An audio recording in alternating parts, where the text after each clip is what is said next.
Acordo União Europeia-Mercosul pode ser votado hoje por comissão no Congresso Nacional. E você vai ver também. Custo da cesta básica sobe em 24 das 25 capitais brasileiras em janeiro. E ainda, Anvisa alerta para uso indevido de canetas emagrecedoras após mortes por pancreatite. Essas e outras notícias você confere agora no Redação HIT.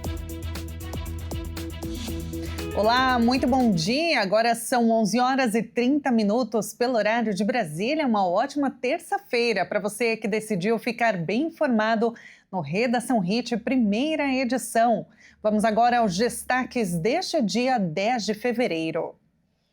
O acordo União Europeia-Mercosul pode ser votado hoje por comissão no Congresso Nacional, mas a previsão é de que a análise pelo plenário da Câmara só aconteça na segunda quinzena de fevereiro. O acordo comercial entre o Mercosul e a União Europeia já está na pauta para a primeira etapa de votação na Câmara dos Deputados. O tratado deve ser analisado pela comissão que representa o Brasil no Parlamento do Mercosul, o Parlasul. A expectativa é de que o texto seja aprovado sem longas discussões e que abra caminho para a apreciação dos deputados em plenário. Mas a votação na Câmara deve ficar para o fim de fevereiro. O relatório em análise foi elaborado pelo presidente da comissão. Sustenta que o Congresso Nacional deve dar sinal verde ao acordo firmado entre os dois blocos econômicos. Os deputados só poderão aprovar ou rejeitar o acordo, sem possibilidade de alterar o texto negociado entre o Mercosul e a União Europeia. Mas a votação pode ser adiada caso haja pedido de vista para alongamento do período de análise da matéria. Mesmo assim, nos bastidores, a aprovação no Congresso Nacional é considerada certa, pois o acordo é visto positivamente por parlamentares de diferentes espectros políticos, além de contar com apoio do agronegócio. Além de ampliar as negociações entre os blocos e pôr fim a 95% das tarifas sobre produtos importados pela União Europeia, o tratado deve gerar posto de trabalho no país. Após mais de 26 anos de negociações, o Acordo Mercosul-União Europeia foi assinado em 17 de janeiro último, pelos presidentes dos dois blocos, durante uma cerimônia em Assunção, capital do Paraguai. O documento cria uma das maiores zonas comerciais do mundo, e marca um novo capítulo nas relações comerciais entre a América do Sul e a Europa.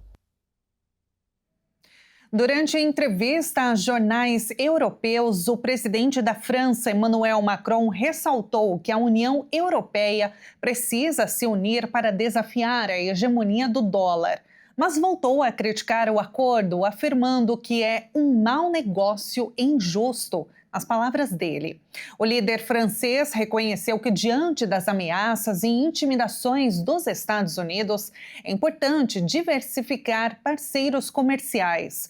Contudo, pediu cautela e foco no mercado interno do bloco europeu. E olha, eu vou para a câmera 1 agora porque o Índice Nacional de Preços ao Consumidor Amplo, considerado a inflação oficial do país, apresentou alta de 0,33% em janeiro. Segundo o IBGE, as principais influências do resultado vieram dos preços da gasolina, com alta de 2,06%, e da luz elétrica, que caiu 2,73% em janeiro. Nos 9 grupos pesquisados, os transportes, com 0,60%, foi responsável pelo maior impacto no indicador deste mês, por causa da alta de 2,14% nos combustíveis.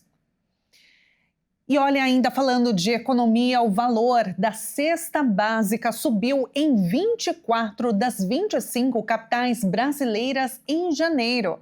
É o que aponta a nova pesquisa do Departamento Intersindical de Estatística e Estudos Socioeconômicos, que contabilizou as principais altas em Manaus, Palmas e Rio de Janeiro.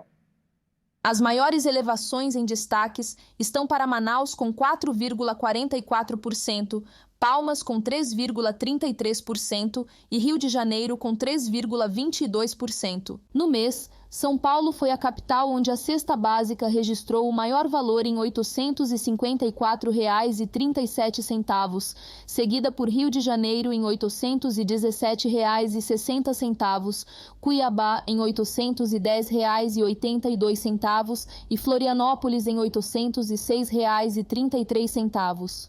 Nas cidades do Norte e do Nordeste, onde a composição da cesta é diferente, os menores valores médios foram registrados em Aracaju R$ 552,65, Maceió em R$ 592,83, Natal em R$ 595,86 e Recife em R$ 600,09. Segundo o levantamento, o aumento no valor da cesta básica foi provocado pela alta nos preços da carne bovina de primeira, do quilograma da batata, do café em pó, da manteiga e do pão francês. Apenas o arroz, o leite integral e o açúcar registraram queda no período. Quando comparado o custo da cesta e o salário mínimo líquido, após o desconto de 7,5% da Previdência Social, verifica-se que o trabalhador comprometeu, em média, 46% do rendimento para adquirir os produtos alimentícios básicos em novembro. O número representa uma pequena queda em relação ao mesmo período de 2025, quando o percentual ficou em 50%. O Brasil registrou mais de 1,5 milhão de casos de trabalho infantil. Mas, segundo o Ministério do Trabalho, apenas 2.700 casos foram identificados em ações fiscais. O Instituto Brasileiro de Geografia e Estatística, o IBGE, indicou que 1.600.000 crianças e adolescentes entre 5 e 17 anos estavam em situação de trabalho infantil no Brasil em 2024. Apesar da dimensão do problema, menos de 1% desse total foi alcançado pela fiscalização do Ministério do Trabalho. Segundo o painel de informações e estatísticas da Inspeção do Trabalho no Brasil, o Radar CIT, apenas 2.745 crianças e adolescentes foram afastados dessa condição em ações da auditoria fiscal ao longo de 2024. Isso corresponde a 0,2% do número estimado pelo IBGE. No mesmo ano, segundo o painel de dados do Ministério dos Direitos Humanos e da Cidadania, apenas o Disque 100 recebeu cerca de 4.200 denúncias envolvendo trabalho infantil. E em 2025, esse número foi ainda maior, com o registro de mais de 5.100 denúncias, alta de 19,4%. Dados do Ministério Público do Trabalho também revelaram alta nos indicadores em 2025.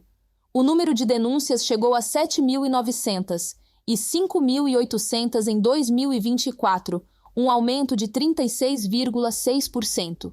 Os dados mostram ainda que São Paulo liderou o número de denúncias em 2025, com 2.124 registros, seguido por Minas Gerais, com 918, e o Paraná, com 529. Apesar do aumento das denúncias e da dimensão revelada pelo IBGE, o número de crianças e adolescentes afastados do trabalho infantil segue muito abaixo do total estimado. A Auditoria Fiscal do Trabalho atua prioritariamente nas piores formas de trabalho infantil, descritas no decreto do governo federal, e que lista mais de 90 atividades, envolvendo risco à saúde, à vida e à dignidade de crianças e adolescentes.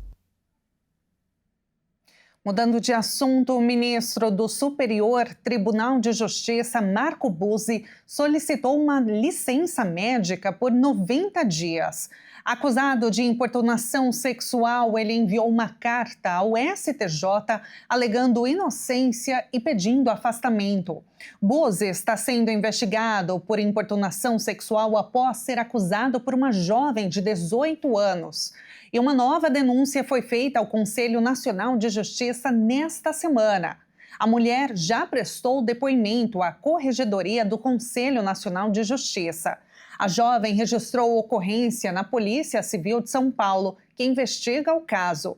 O inquérito foi notificado ao Conselho Nacional de Justiça e enviado ao Supremo Tribunal Federal, já que Marco Buzzi tem direito ao foro privilegiado.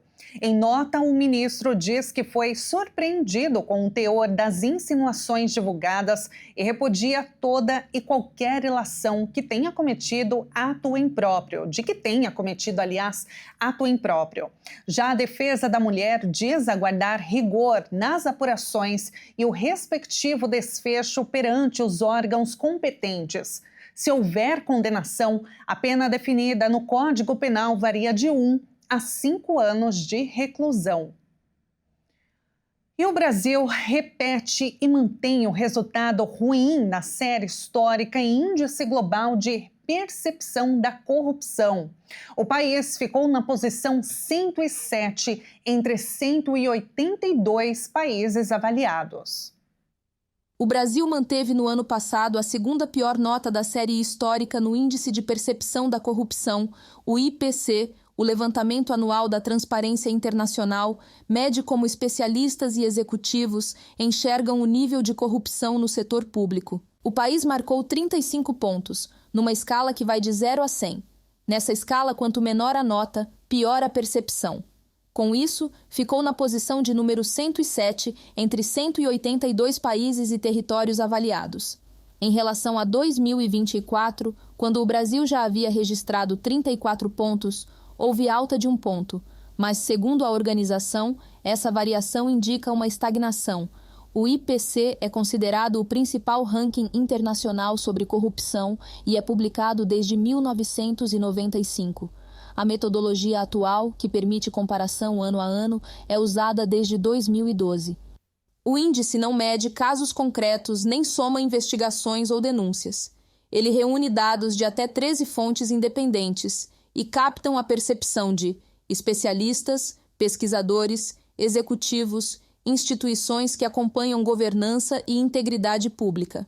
Para o diretor executivo da Transparência Internacional no Brasil, Bruno Brandão, o Brasil chamou a atenção internacional no ano passado, principalmente pela resposta firme e histórica do Supremo Tribunal Federal na responsabilização do ex-presidente Bolsonaro e outros que atentaram contra a democracia. E falando agora sobre o mercado financeiro, o dólar caiu para o menor nível em 21 meses e a Bolsa de Valores teve forte alta e bateu recorde. Vendido a R$ 5,18, o dólar comercial teve queda de menos de 0,62%. A cotação já chegou a R$ 5,17. A moeda estadunidense está no menor nível desde 28 de maio de 2024. Já o mercado de ações teve ganhos. O índice Bovespa fechou aos 186.241 pontos, com alta de 1,8%. A última vez em que o Ibovespa tinha batido o recorde foi no último dia 3. A Bolsa Brasileira subiu 15,69% neste ano. E veja a seguir, Anvisa alerta para o uso indevido de canetas emagrecedoras após mortes por pancreatite. E antes do intervalo, vamos dar uma olhada no tempo na cidade de Açailândia, no Maranhão. 26 graus, aliás. Redação Hit volta já já.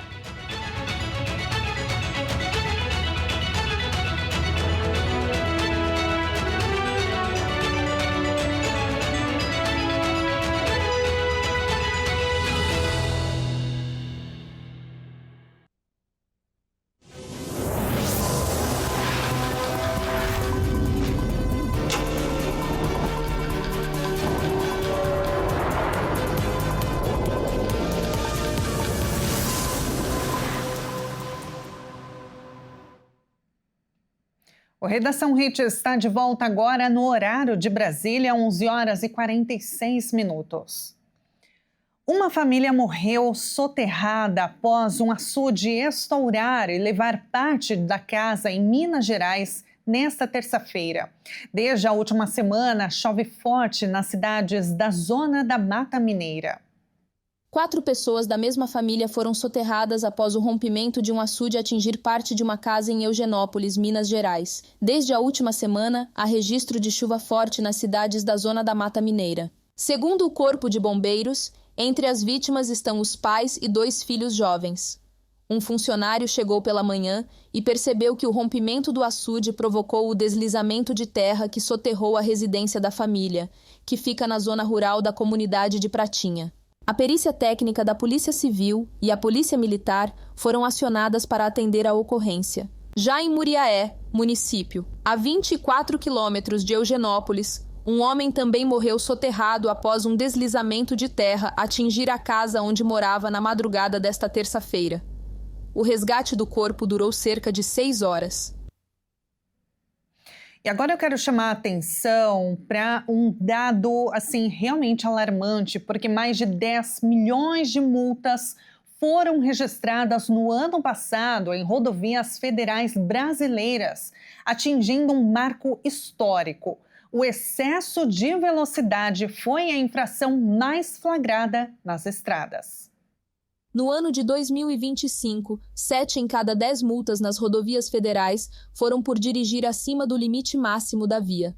Pela primeira vez, o país atingiu o marco histórico nas vias federais, com o número de multas que passou de 10 milhões. Segundo a Polícia Rodoviária Federal, o total representa um aumento de 8% em relação ao ano anterior. Na BR-101, em Santa Catarina, por exemplo, veículos foram flagrados ultrapassando pelo acostamento. Em Minas Gerais, na BR-381, o radar pegou um carro a 200 km por hora. Outros veículos passaram no mesmo ponto, com velocidade bem acima do que é permitido. A falta de licenciamento do veículo e ultrapassagens em locais proibidos também estão entre as principais infrações. No ano passado, as BR-101 e 116, que cortam trechos de grandes centros urbanos e ligam o norte ao sul, lideram o ranking de autuações. A Polícia Rodoviária Federal afirma que intensificou a fiscalização e mais que triplicou o uso de radares fixos nos últimos anos para combater a imprudência no trânsito. Segundo a polícia, a conduta é preocupante, já que o motorista não está dirigindo com os cuidados devidos no trânsito. E pelo menos 6 usuários de canetas contra a obesidade morreram por pancreatite. Isso levou a Anvisa a divulgar um alerta sobre os riscos associados ao uso desses medicamentos fora da indicação e sem acompanhamento médico. A Agência Nacional de Vigilância Sanitária registrou pelo menos 6 mortes por pancreatite, que podem estar associadas ao uso de canetas emagrecedoras no Brasil desde 2018. Há ainda 225 casos registrados com suspeitas de pancreatite. As informações constam no Vigimed, sistema oficial da Anvisa, e em relatos de pesquisas clínicas com esses medicamentos no Brasil. As notificações de casos e mortes envolvem diferentes medicamentos que ativam o organismo a produzir uma resposta biológica por meio do GLP-1, que é um hormônio produzido no intestino que regula o açúcar no sangue, aumenta a saciedade e retarda o esvaziamento gástrico. Entre os medicamentos estão o semaglutida, liraglutida, lixisenatida, tirzepatida e dulaglutida. A pancreatite associada ao uso de canetas emagrecedoras ganhou atenção internacional no início do mês, após um alerta divulgado no Reino Unido sobre casos em usuários de medicamentos da classe dos agonitas do GLP-1. No país, há 19 mortes. Autoridades sanitárias e especialistas reforçam que os dados não apontam que é preciso suspender o uso das canetas emagrecedoras, mas detectam a importância da prescrição responsável e do acompanhamento médico. A população precisa ser alertada, já que esses remédios são importantes e salvam vidas, mas eles podem se tornar perigosos se usados por pessoas sem indicação ou de fontes duvidosas. Por conta disso, esses medicamentos têm restrição de venda com retenção de receita médica desde abril de 2025, para que todos os pacientes fossem avaliados criteriosamente por médicos antes de ter acesso liberado ao medicamento. O julgamento contra a Alphabet e a Meta, os grupos por trás de várias das redes sociais mais populares, começou ontem em um tribunal civil de Los Angeles. Um júri popular deve determinar se essas empresas de tecnologia projetaram deliberadamente suas plataformas para tornar as crianças dependentes. O resultado pode estabelecer um precedente judicial em matéria de responsabilidade civil dos operadores de redes sociais, até agora isentos. Estão convocados para depor o diretor executivo da Meta, Mark Zuckerberg, em 18 de fevereiro, e o responsável pelo Instagram, Adam Mosseri, a partir de quarta-feira. Também se espera que a justiça chame para testemunhar Neil Mohan, diretor do YouTube, cuja empresa-mãe é a Alphabet. Esse caso gera muita expectativa, já que pode criar um precedente para os processos iniciados no país, sugerindo que as redes sociais buscam causar dependência entre seus usuários, o que lhes teria provocado depressão, transtornos alimentares, internações psiquiátricas e até suicídios. Os advogados dos autores estão copiando a estratégia seguida nos anos 90 e 2000 contra a indústria do tabaco, que foi condenada por oferecer um produto nocivo. Os advogados de defesa tentaram, sem sucesso, impedir que os autores comparassem suas plataformas ao tabaco e a outros produtos viciantes. O julgamento, que começou nesta segunda-feira, baseia-se no caso de uma mulher de 20 anos que sofreu danos mentais pela dependência de redes que desenvolveu quando era criança. Os gigantes da tecnologia recorrem à lei de decência nas comunicações dos Estados Unidos para eximi-los de qualquer responsabilidade pelo que os usuários das redes sociais publicam. Mas a ação sustenta que essas empresas são culpadas por manter um modelo de negócio baseado em algoritmos projetados para atrair a atenção da população com conteúdos que têm o potencial de prejudicar sua saúde mental. E aqui no Brasil, a Anatel considerou o retorno irregular e tenta bloquear novamente a plataforma de vídeos Rumble. A exclusão foi imposta no ano passado por desobedecer decisões relacionadas ao combate à desinformação. A Anatel tenta restabelecer o bloqueio ao Rumble, que contornou uma proibição imposta em 2025. A plataforma americana de vídeos, popular entre conservadores e a extrema-direita, foi banida pelo Supremo Tribunal Federal após se recusar a bloquear a conta de um usuário brasileiro residente nos Estados Unidos, procurado por disseminar informações falsas. A Anatel informou que detectou a possibilidade de acesso irregular da plataforma no Brasil e iniciou imediatamente os procedimentos técnicos para restabelecer o bloqueio. O órgão público explica que o Rumble burlou o bloqueio com o uso da infraestrutura de uma outra empresa para alterar seus endereços de IP. Em 2024, a rede social X de Elon Musk utilizou uma manobra semelhante para contornar uma proibição imposta por desobediência a ordens do STF. Na ocasião, a Anatel conseguiu restabelecer o bloqueio, que durou 40 dias, até que as ordens judiciais fossem cumpridas pela rede social. O órgão já identificou os novos IPs utilizados pelo Rumble e prevê que a plataforma deverá ser bloqueada novamente em todo o país nos próximos dias. No ano passado, o governo dos Estados Unidos acusou o Brasil de ataques a empresas americanas de redes sociais. Essa foi uma das razões citadas por Donald Trump para a imposição de altas tarifas sobre produtos brasileiros e a aplicação de sanções a diversos ministros do STF. E o Redação Hit fica por aqui. Muito obrigada pela sua companhia. Uma excelente terça-feira para você. A gente se encontra amanhã às 11h30 em ponto ao vivo. Até mais.